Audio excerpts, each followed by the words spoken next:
How cooking from scratch can help you lose twice as much weight. No calorie counting needed.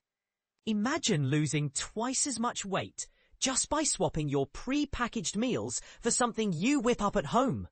That's the bold claim from a University College London study, and it's not about meticulously counting every calorie. But here's where it gets controversial. Participants who stuck to homemade porridge and scratch-made spaghetti bolognese shed pounds at double the rate of those relying on store-bought oat bars and frozen lasagna. And this is the part most people miss. Both groups consumed identical amounts of calories, fat, and sugar per day. Over an 8-week trial, the group eating ultra-processed convenience foods recorded a 1.05% drop in body weight, while the home cooking cohort lost 2.06%. That translates to burning an extra 170 calories each day, simply by choosing a bowl of cooked oats over a pre-packaged bar.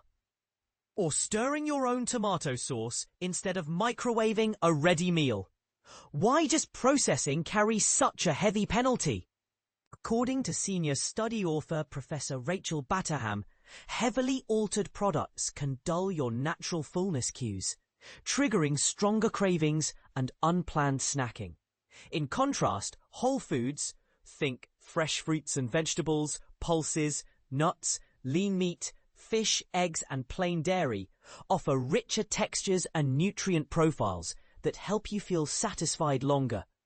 By cutting back on salt, sugar, and saturated fat while boosting fiber intake, you steer your meals toward better health outcomes and steady weight loss. Most of us in the UK already lean on ultra-processed foods, which make up roughly 2/3 of our daily intake. These are the mass-produced snacks, sugary breakfast cereals, fizzy drinks, and heat-and-eat dinners lining supermarket shelves. Researchers use the NOVA system, developed by Brazilian scientists, to rank foods by their level of industrial processing. Group 1 covers unprocessed or minimally processed items, fresh or frozen produce, plain grains, legumes, eggs, and milk with no additives. Group 4, the ultra-processed tier, includes candy, packaged baked goods, instant soups, ready meals, energy bars, and sodas. The NOVA score doesn't automatically define a food's overall health, but a growing body of evidence links high UPF consumption to obesity, heart disease, and other chronic conditions. But let's challenge this narrative. Some experts argue that mindful eating habits and broader lifestyle changes, like better sleep, stress management, and regular movement, play equally pivotal roles in weight loss. Could blaming the food's packaging be an oversimplification that ignores people's busy lives and limited kitchen time? Is it realistic for every household to ditch convenience entirely? So what do you think?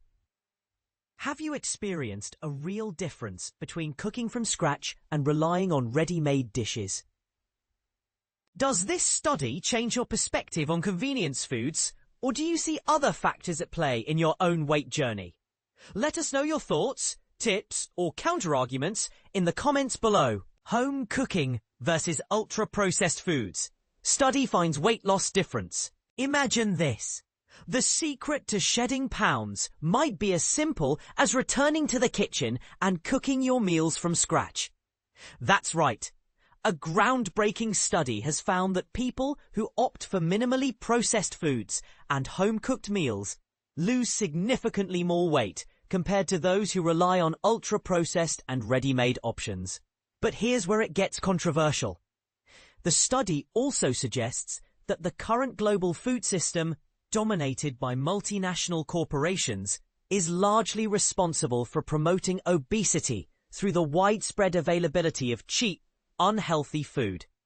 In the study, conducted by researchers from University College London and UCL Hospital's NHS Trust, participants were divided into 2 groups and given identical nutritional profiles for 8 weeks.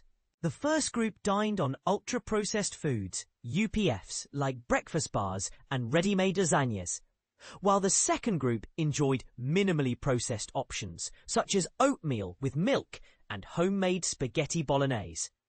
The results were striking. Those on the minimally processed diet lost twice as much weight as their counterparts.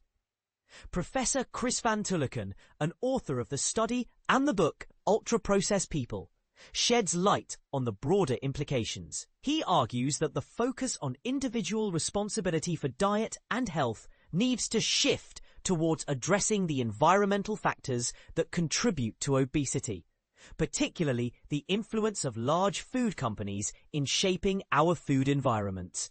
The study aimed to fill a gap in the scientific literature regarding the health effects of UPFs. It found that consuming minimally processed foods could be more effective for weight loss than opting for pre-packaged or ready-made meals. Minimally processed foods include items like fresh fruits, vegetables, whole grains, and natural dairy products, while UPFs are extensively altered and often contain additives like artificial flavors and preservatives. During the trial, participants on the UPF diet consumed 120 fewer calories daily and lost an average of 1% of their body weight.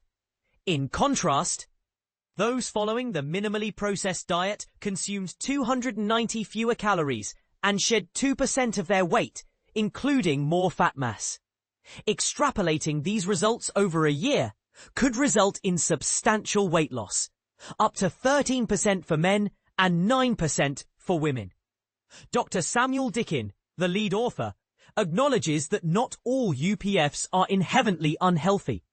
However, he points out that their soft texture and higher calorie density can lead to overeating.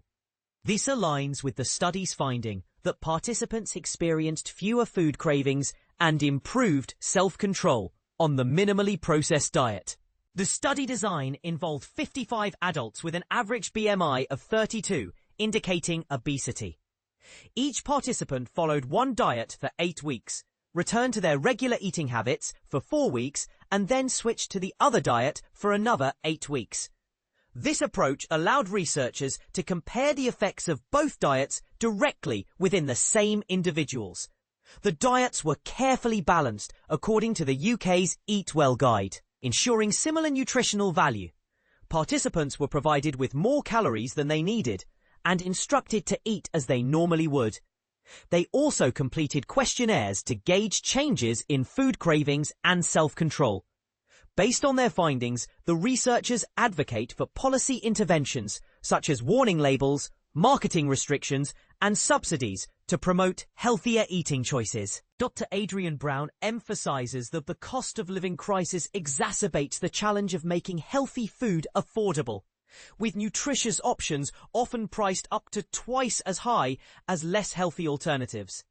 The Soil Association's Rob Percival adds that traditional healthy eating guidelines have overlooked the impact of food processing, implying that whole foods and heavily processed products could offer the same health benefits. This study challenges that assumption, highlighting the distinct health advantages of minimally processed foods. A spokesperson from the Department of Health and Social Care confirms the government's commitment to researching the health impacts of UPFs and combating obesity. As we navigate the complex landscape of modern food production, this study underscores the importance of rethinking our dietary habits and the policies that shape our food environment. So how do these diets stack up? Here's a quick comparison. Minimally processed diet. Breakfast, cinnamon and apple overnight oats. Mexican chicken salad with flatbread.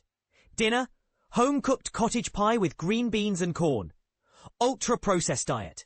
Oat and fruit breakfast bar. Lunch, meal deal style packaged chicken tikka wrap.